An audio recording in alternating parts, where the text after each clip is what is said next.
Assalamualaikum warahmatullahi wabarakatuh.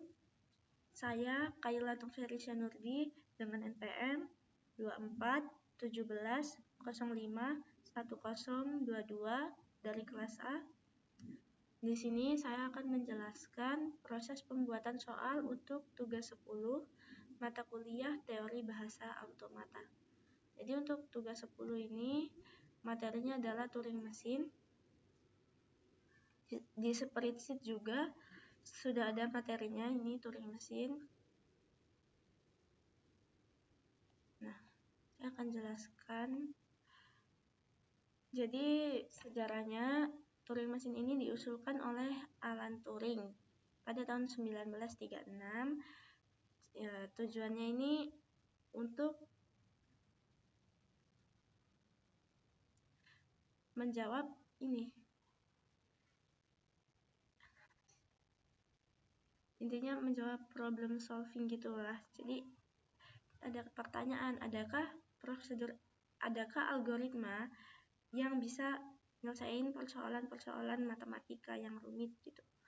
Terus maka si Alan Turing ini bikinlah mesin Turing. Terus dia membuktikan atau menjawab kalau sebetulnya tidak semua algoritma dapat diselesaikan dengan komputer atau perhitungan komputer gitu. Nah, di sini dia bilang kan, melalui konsep mesin abstraknya, Turing mesin menunjukkan bahwa ada masalah-masalah tertentu yang tidak dapat diputuskan secara algoritmis, termasuk menentukan apakah suatu mesin Turing akan berhenti atau halting problem.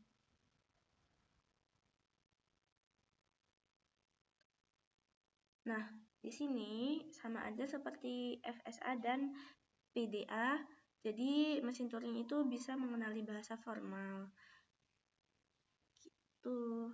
Nah, bahasa yang dikenali oleh Turing mesin ini adalah bahasa yang tanpa batasan atau unrestricted language. Nah, bahasa ini juga tuh disebut sebagai himpunan terenumerasi rekursif atau recursively enumerated set. Di sini ada perbedaannya, perbedaan antara mesin Turing, FSA dan PDA. Jadi yang pertama, kalau berdasarkan masukan, FSA itu hanya dapat dibaca. Kemudian PDA itu juga hanya dapat dibaca, namun pada Turing mesin masukannya itu dapat dibaca dan ditulis. Kemudian untuk dari kategori pengakses, aspek pengakses atau head kepala, kalau misalnya FSA itu dia hanya dapat digerakkan ke kanan, terus PDA juga hanya dapat digerakkan ke kanan, dan sementara itu Turing mesin dia dapat digerakkan ke kanan dan ke kiri. Selanjutnya ada dari akses atau dari segi penyimpanan atau memori. Kalau FSA itu hanya ada pada step tersebut.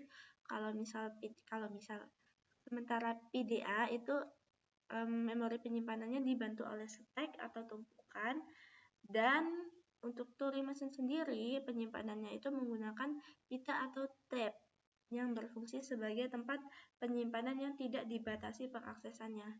Jadi memorinya itu sangat besar, lebih besar dari FSA dan PDA.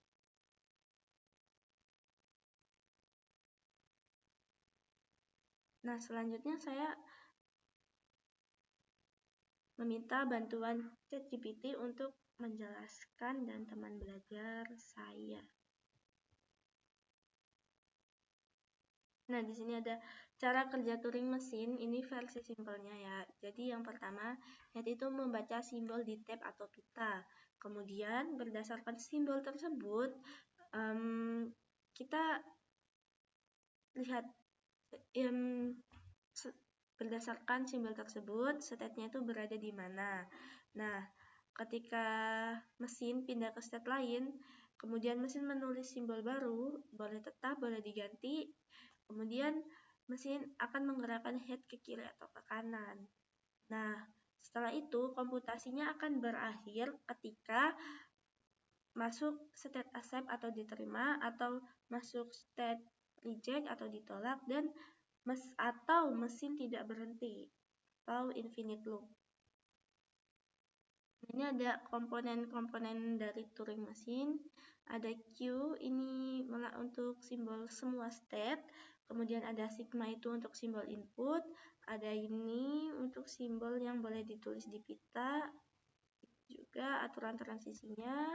S itu start atau state awal. F itu state akhir atau final. Jadi state akhir atau menerima. Kemudian B ini blank atau kosong. Tuh. Nah, apa fungsi Turing mesin saat ini? Jadi, Turing mesin ini meskipun sangat sederhana dan tidak dibuat secara fisik, Turing mesin itu sangat penting. Karena yang pertama, Turing mesin ini menjadi cikal bakal model dasar komputer modern. Jadi, semua komputer saat ini dapat disimulasikan oleh Turing mesin. Meskipun sederhana, namun kemampuan menghitung dari Turing mesin itu sebetulnya sama atau setara dengan komputer modern saat ini. Lalu yang kedua, menentukan batas kemampuan komputasi. Jadi, apa saja sih yang bisa dihitung, dan apa saja sih yang nggak bisa dihitung. Itu fungsi Turing mesin untuk menjawab pertanyaan-pertanyaan tersebut. Lalu yang terakhir, sebagai dasar teori algoritma. Itu termasuk konsep decidable, undecidable, Hating problem, dan complexity. Demikian penjelasan proses mencari materi untuk pembuatan soal. Terima kasih atas perhatiannya. Saya akhiri. Wassalamualaikum warahmatullahi wabarakatuh.